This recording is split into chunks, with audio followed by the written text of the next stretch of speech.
बिस्मिल्लाहिर्रहमानिर्रहीम। अस्सलाम वालेकुम डियर स्टूडेंट। आज हम स्टार्ट करेंगे new ninth math lecture number 12 exercise 1.3 question number 3।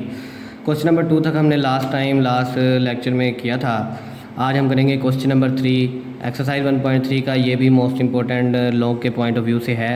Question number 3 में है a rectangle has side of length 2 + √18 metre. एक रेक्टेंगल है। रेक्टेंगल क्या होती है? रेक्टेंगल होती है हमारे पास जिसे आप उर्दू में मुस्ततील कहते हैं। मुस्ततील क्या होती है? जिसकी ऑपोजिट साइड्स, आमने सामने वाली साइडें क्या होती हैं? बराबर होती हैं। ये एक रेक्टेंगल है। इसकी ये वाली साइड और ये वाली साइड आपस में सेम है। ये वाली साइड और ये वाली साइड आपस में सेम लेंथ की हैं।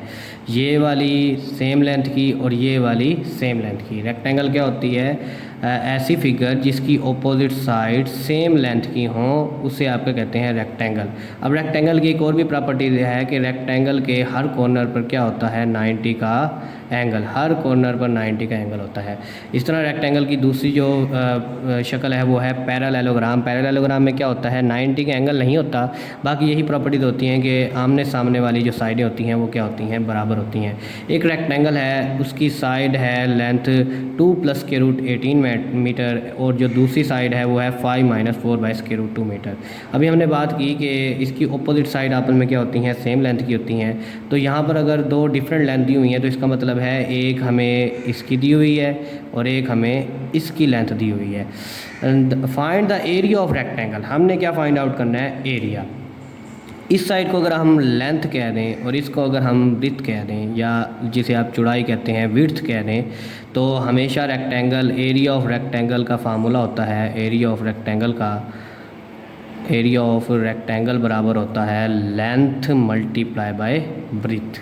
लेंथ और ब्रीथ को मल्टीप्लाई कर दिया जाए या लेंथ और विड्थ को, लंबाई ज़रब चौड़ाई कर दिया जाए, तो क्या निकल आता है? रेक्टेंगल का एरिया। आप लोगों ने अगर हमारे ज़्यादातर रूम देखें तो रूम रेक्टेंगल शेप के होते हैं। जो हमारे घर के कमरे होते हैं वो क्या होते हैं, या क्लासरूम होते हैं, वो ज़्यादातर रेक्टेंगल शेप के होते हैं। उनकी आमने सामने वाली साइड आपस में सेम होती है, बराबर लेंथ की होती है।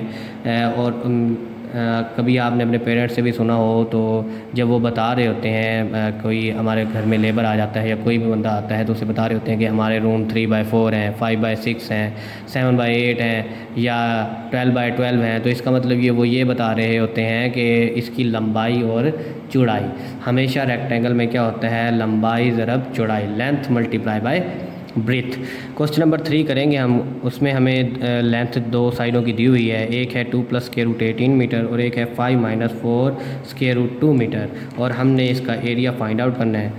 तमाम पहले जो हमें गिवन है वो डाटा लिख लेते हैं। डाटा लिखने के बाद फिर हम यहाँ पर फार्मूला लगाएंगे और फार्मूले के मुताबिक यहाँ पर हम इसका सलूशन निकालेंगे। सबसे पहले तो लिख लेंगे length of rectangle. Length of rectangle कितनी है, जिसे आप L से डिनोट करते हैं, वो है 2 + √18 मीटर। लेंथ हमें गिवन थी। उसके बाद अगर दूसरी साइड है और डिफरेंट है तो आप इसे क्या कर दें? विड्थ कह दें।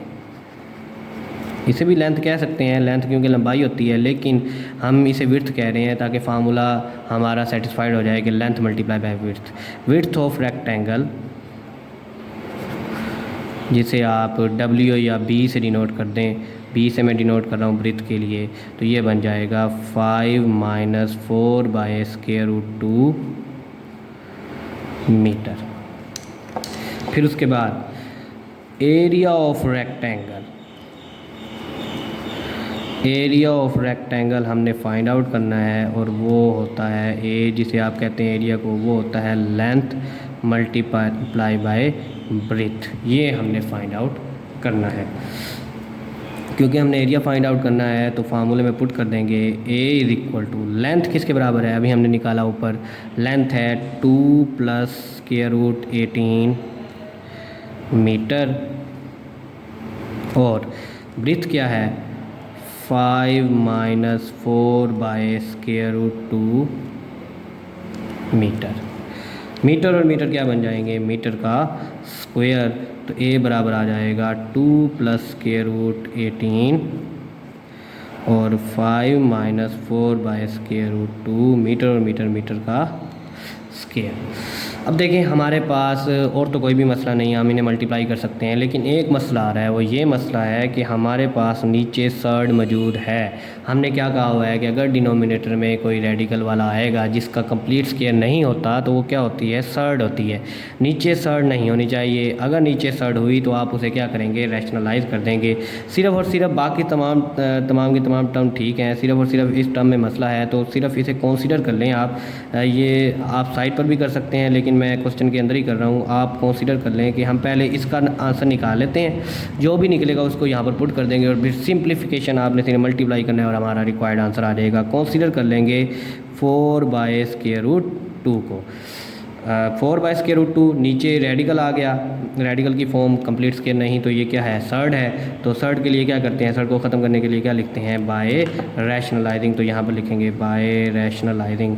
रैशनलाइजिंग अगर आप लोगों को याद हो, लास्ट टॉपिक में हमने पढ़ा था, रैशनलाइजिंग क्या होता है कि नीचे वालों को, जो भी नीचे होता है उससे मल्टीप्लाई भी कर दें और डिवाइड भी कर दें।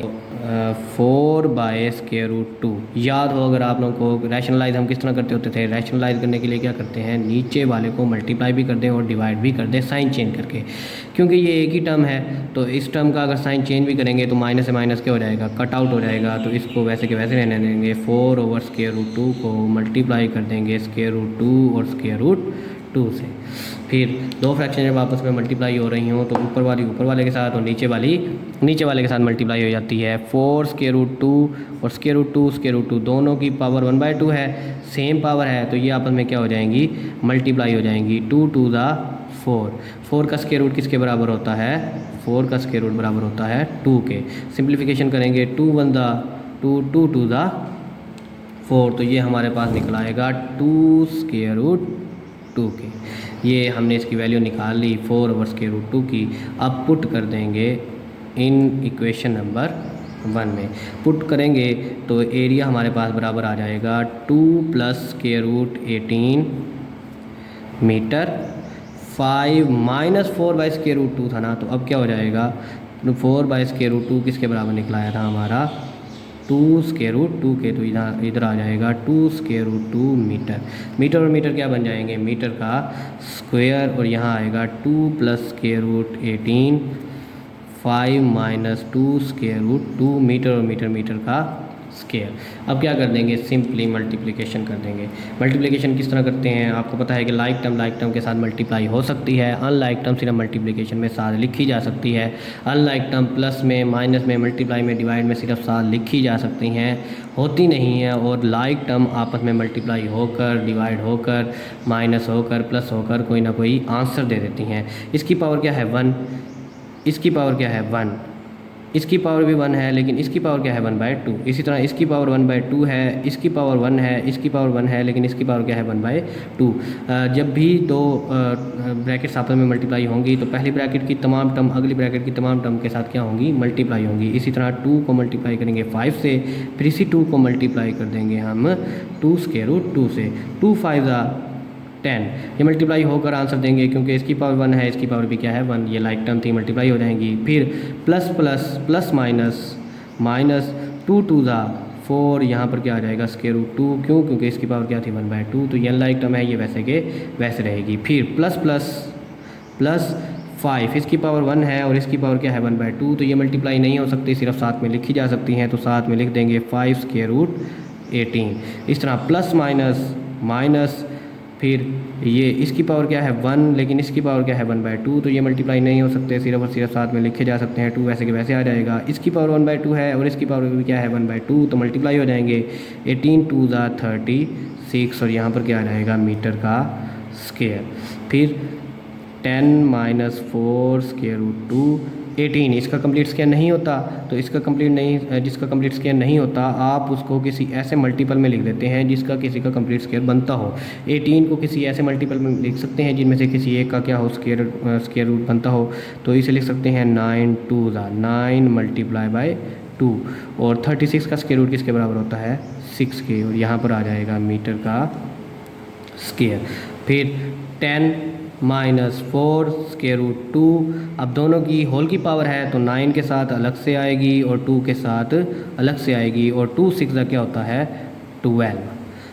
आगे सिंप्लीफिकेशन करेंगे तो 10 माइनस 4 स्क्वायर रूट 2, 9 का स्क्वायर रूट किसके बराबर होता है, 9 का स्क्वायर रूट बराबर होता है 3 के, और यहाँ पर क्या आ जाएगा स्क्वायर रूट 2, यहाँ पर आ जाएगा 12, और ये मीटर का scale. 10 minus 4 square root 2 plus 5, 9 का स्क्वायर रूट किसके बराबर था 3 के, वो लिख दिया, स्क्वायर रूट 2 वैसे के वैसे, और ये 12 वैसे के वैसे, और यहाँ पर क्या आ जाएगा मीटर का स्क्वायर। सिंप्लीफिकेशन करेंगे तो 10 माइनस 4 स्क्वायर रूट 2, 5 3 का कितना होता है 15, और यहाँ पर क्या आ जाएगा स्क्वायर रूट 2 माइनस 12 मीटर का स्क्वायर। हमने मल्टीप्लिकेशन करके सिंप्लीफाई कर लिया। अब हमारे पास सिर्फ एक ही काम रह गया, क्योंकि उसने हमें कहा था कि a plus B square root 2 की फॉर्म में लिखें। आप जो भी आंसर निकले उसे a plus B square root 2 की फॉर्म में लिखें, यानी कि एक ऐसी टर्म हो जिसके साथ स्क्वायर रूट 2 ना हो, और एक ऐसी टर्म हो जिसके साथ स्क्वायर रूट 2 हो।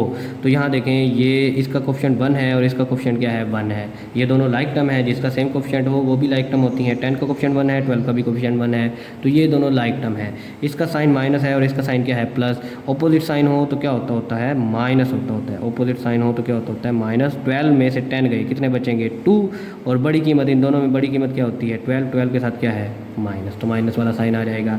सेम इसी तरह इसका कोफिशिएंट स्क्वायर रूट 2 है, इसका कोफिशिएंट भी क्या है स्क्वायर रूट 2 है, तो आप इन दोनों को भी क्या करेंगे, इन दोनों को भी सोल्व कर लेंगे। अब इसका प्लस है, इसका भी माइनस है, तो इनके भी ऑपोजिट साइन है। ऑपोजिट साइन हो तो क्या होता है माइनस। 15 में से 4 गए, कितने बचेंगे 11 स्क्वायर रूट 2, और इनमें से बड़ी कीमत कौन सी है 15 वाली, और 15 का साइन क्या है प्लस। तो ये हमारा रिक्वायर्ड आंसर आ जाएगा। एरिया ऑफ रेक्टेंगल किसके बराबर बनेगा, एरिया ऑफ रेक्टेंगल बनेगा हमारे पास -2 प्लस 11 स्क्वायर रूट 2 मीटर का स्क्वायर। ये था हमारा एक्सरसाइज 1.3 का क्वेश्चन नंबर 3। आगे हम चलेंगे और इसका करेंगे क्वेश्चन नंबर 4 करेंगे। क्वेश्चन नंबर 4 बहुत ही आसान है। क्वेश्चन नंबर 4 है, find 2 number whose sum is 68 and difference is 22। Find the 2 number whose sum is 68 and difference is 22। पहले तो आप जो भी स्टेटमेंट वाले होते हैं उनकी स्टेटमेंट समझने की होती है, आप स्टेटमेंट समझा करें और फिर बाद में सिंप्लीफिकेशन करना बहुत आसान हो जाता है। कहता है फाइंड करें किसको, 2 नंबरों को, 2 नंबर यानी कि 2 नंबरों को फाइंड करें। हुज जिनका, सम यानी कि प्लस, जब उन दोनों को प्लस कर दें, इज़ यानी कि इक्वल, इसका मतलब क्या होता है इक्वल, उनका आंसर क्या आता है 68। 2 नंबर लें, 2 नंबरों का जमा कर दें तो जवाब क्या आता है 68।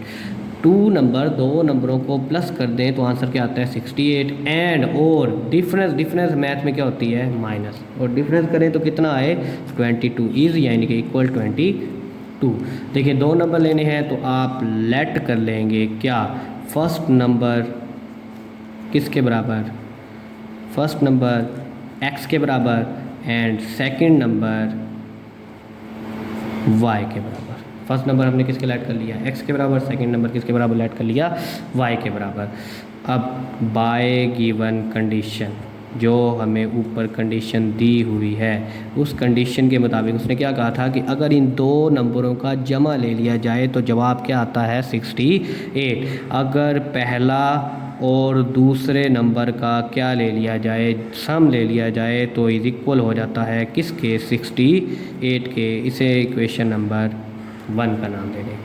सेम इसी तरह वो कहता है और इन्हीं दोनों का डिफरेंस, और इन्हीं दोनों का डिफरेंस क्या होता है माइनस, तो आंसर क्या आता है 22। इसे नाम दे दें इक्वेशन नंबर 2। ये हमारे पास कंडीशन के मुताबिक 2 इक्वेशन बन गई हैं। अब देखें साइमल्टेनियस लीनियर इक्वेशन को सोल्व करने के, इन 2 वेरिएबल वाली इक्वेशन को सोल्व करने के 3 मेथड हुआ करते थे। एक तो था ग्राफिकल मेथड, एक सब्स्टिट्यूशन मेथड, और एक था एलिमिनेशन मेथड। सब्स्टिट्यूशन मेथड किस तरह करते थे, सब्स्टिट्यूशन मेथड करते थे आप किसी एक इक्वेशन में से एक वेरिएबल को निकाल लेते हैं और दूसरी इक्वेशन में पुट कर देते हैं, तो पूरी की पूरी इक्वेशन किस में चली जाती है, एक वेरिएबल में चली जाती है, वहाँ से वो वेरिएबल निकालना आसान हो जाता है, उसे कहते हैं सब्स्टिट्यूशन मेथड। दूसरा मेथड था हमारा एलिमिनेशन मेथड या इक्वेटिंग द कोफिशेंट, वहाँ आप क्या करते हैं, दोनों जो भी वेरिएबल जिसको आप एलिमिनेट करना चाहते हैं, ख़त्म करना चाहते हैं, उसके कोफिशेंट क्या करते हैं, सेम करते हैं। कोफिशेंट सेम करने के बाद उनके साइन क्या करते हैं, ऑपोजिट करते हैं।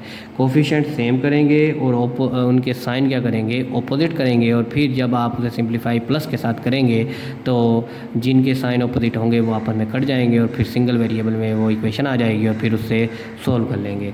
यहाँ पर देखें, अगर हम एलिमिनेशन मेथड लगाएं, एलिमिनेशन मेथड के मुताबिक देखें, एक्स का साइन प्लस है, इस एक्स का साइन भी प्लस है, इसका कोफिशिएंट भी 1 है, इसका कोफिशिएंट भी 1 है। इस वेरिएबल का, वाई वेरिएबल का कोफिशिएंट 1 है, इस वेरिएबल का कोफिशिएंट 1 है, कोफिशिएंट सेम है। उसके बाद इसका साइन प्लस है, इसका साइन माइनस है। अगर आप इन दो इक्वेशनों को प्लस कर दें तो y से y क्या हो सकता है, कैंसिल हो सकता है। तो सिर्फ और सिर्फ क्या बच जाएगा, x बच जाएगा और फिर वहाँ से सोल्व कर लेंगे। एक तो मेथड ये लगा सकते हैं, वरना आप ये करें कि यहाँ से x निकाल लें, y को तो ले जाएँ, 68 माइनस y हो जाएगा, फिर यहाँ पर वैल्यू पुट कर दें x की, तो वो भी बिल्कुल सिंपल है। आप क्या करते हैं, एलिमिनेशन यूज़ करते हैं, तो यहाँ पर लिखेंगे by using elimination method. Elimination method use कर रहे हैं, elimination method add 1 + 2, add 1 and 2, equation 1 और 2 को क्या कर दें, ऐड कर दें। तो x + y, x - y, यहाँ पर आ जाएगा 68 और यहाँ पर आ जाएगा 22, यहाँ पर क्या आ जाएगा प्लस। तो करेंगे तो ये और ये कैंसिल हो जाएंगे क्योंकि ऑपोजिट साइन है। x और x कितना होता है, 2x, 8 और 2 10 का 0 1 कैरी, 7 और 2 कितना हो जाएगा, 6 और 1 7, 7 और 2 कितना हो जाएगा, 90। हमने क्या निकालना है, x, तो ये 2 उधर मल्टीप्लाई इधर आकर क्या हो जाएगा, डिवाइड 90/2, x = 45। ये आ गया हमारे पास फर्स्ट नंबर। अब क्या करेंगे, हमने y भी निकालना है, तो इसे किसी भी इक्वेशन में पुट कर दें, पहली में या दूसरी में। पुट इन, मैं कर रहा हूँ पुट इन 1, तो 45 + y = 68, y = 68 - 45, तो y हमारे पास निकल आएगा, y निकल आएगा 8 में से 5 गए 3 और 6 में से 4 गए 2, ये आ जाएगा हमारे पास y। तो फर्स्ट नंबर हमने किसके बराबर ऐड किया था, x के बराबर। फर्स्ट नंबर x था तो x किसके बराबर निकलाया, फर्स्ट नंबर हमने x के बराबर ऐड किया था तो फर्स्ट नंबर किसके बराबर निकलाया, 45 के।